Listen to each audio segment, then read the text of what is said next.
Hello, my name is Robin Clark. My friends call me Charlie, and this is another episode of Something to Talk About. So today we're going to talk about meditation and yoga.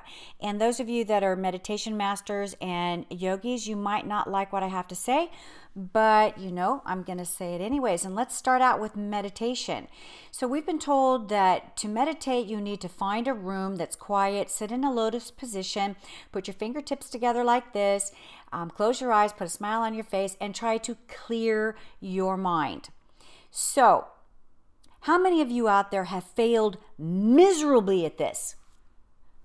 I am one of them. And the reason why is because our bodies, our human bodies and our minds are not wired to do this, to quiet our mind, to actually be able to have a simple blank slate.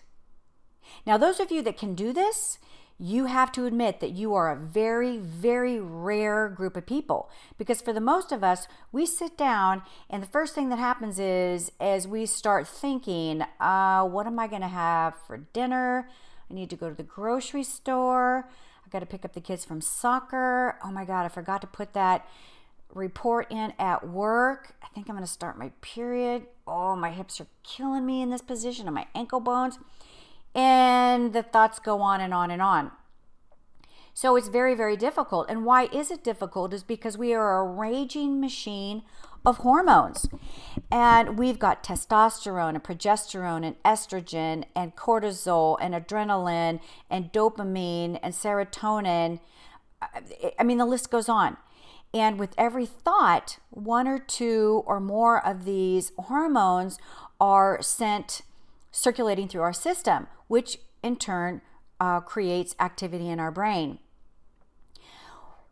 I looked up meditation and I thought to myself, what is the definition of meditation? And I looked up an ancient definition of meditation, and I thought, wow, this is quite interesting.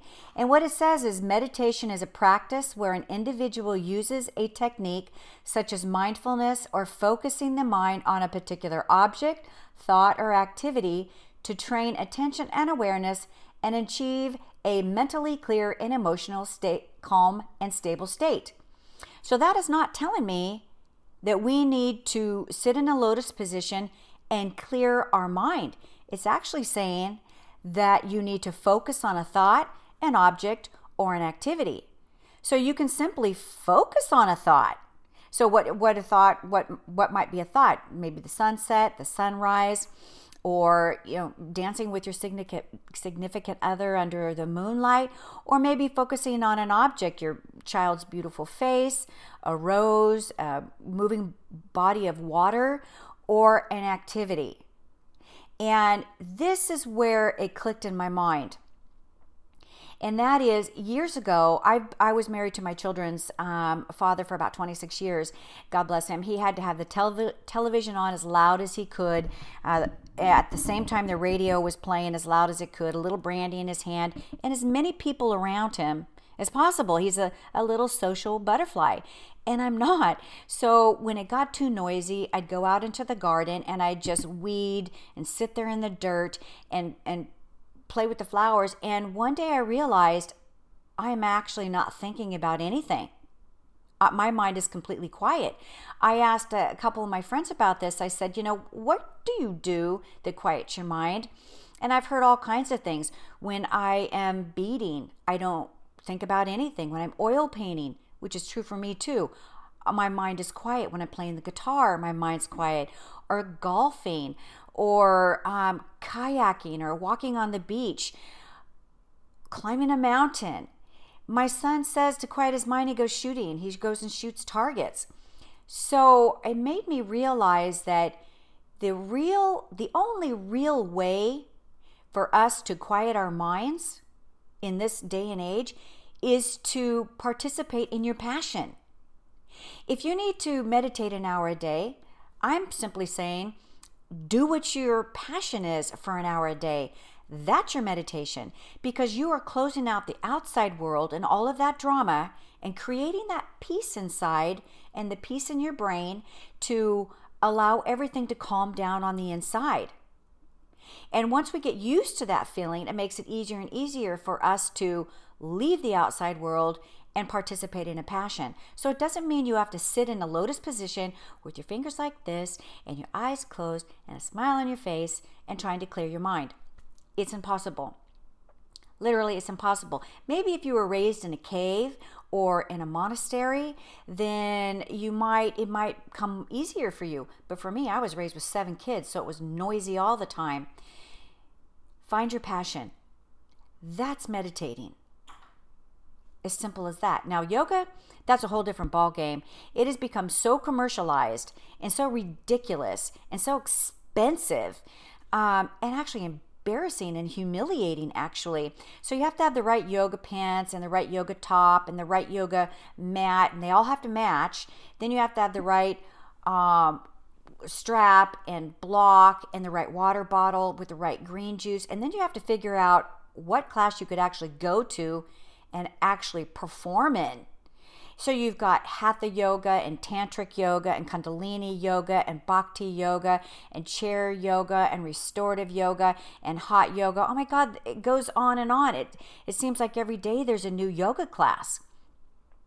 So then you go to this yoga class and you have to spend the first, 5 or 6 or 7 minutes realizing that you can't do half or even a quarter of what they're asking you to do. And it's embarrassing.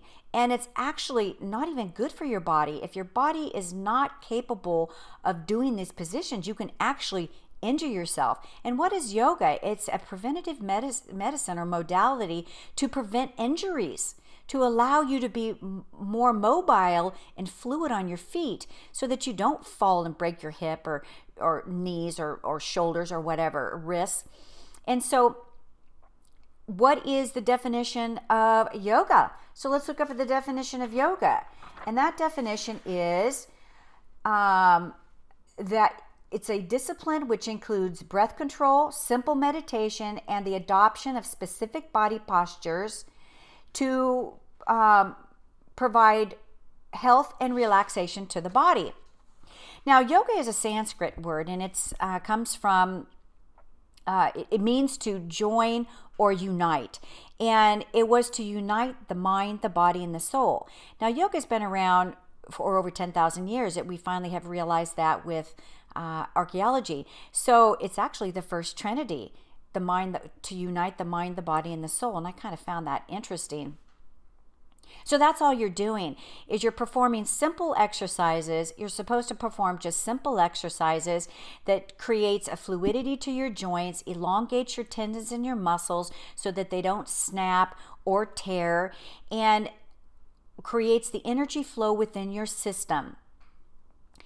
And that is what it is just simple body movements. You do not need to go and buy hundreds of dollars worth of gear and then go to these classes. Now, if you're doing this for the camaraderie of it and the socialization of it, then that's, good for you, because that's where your group of friends are and that's where you're having fun. But for the most of us, a lot of the doctors now are promoting yoga or Tai Chi or Qigong.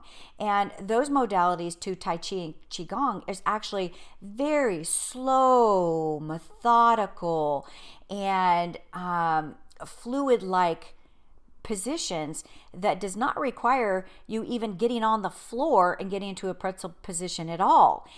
It creates an energy flow in the body, and once the energy is flowing, everything limbers up. So look up Hatha yoga. It came to the United States and was westernized in the 1940s. It came with very few movements back then, and now there's like over 200 movements in Hatha yoga. Look up the top 15. Those you can actually do in bed. Before you even get up, you are engaging the hips, the back, the shoulders, the breath. And what yoga also does, which a lot of people don't know, is it's actually in these movements massaging the inner organs as well and helping them wake up and function to their best ability. So kick out the outfit and the stress of going to 5 or 6 or 7 classes to figure out which one is right for you, and just perform these activities in your home and create that health within your body yourself. So going back to what we started, meditation, find your passion. Do that for an hour a day. That's meditation. Yoga, it is a simple modality to help keep your joints mobile and your movement fluid and the inside of your system functioning properly. And you can do that simply in your own home or your bed in the morning. So that's that. Take out what you want to keep, what makes sense to you in this conversation, and the rest throw out. And that's my take. Have a great day. Charlie out.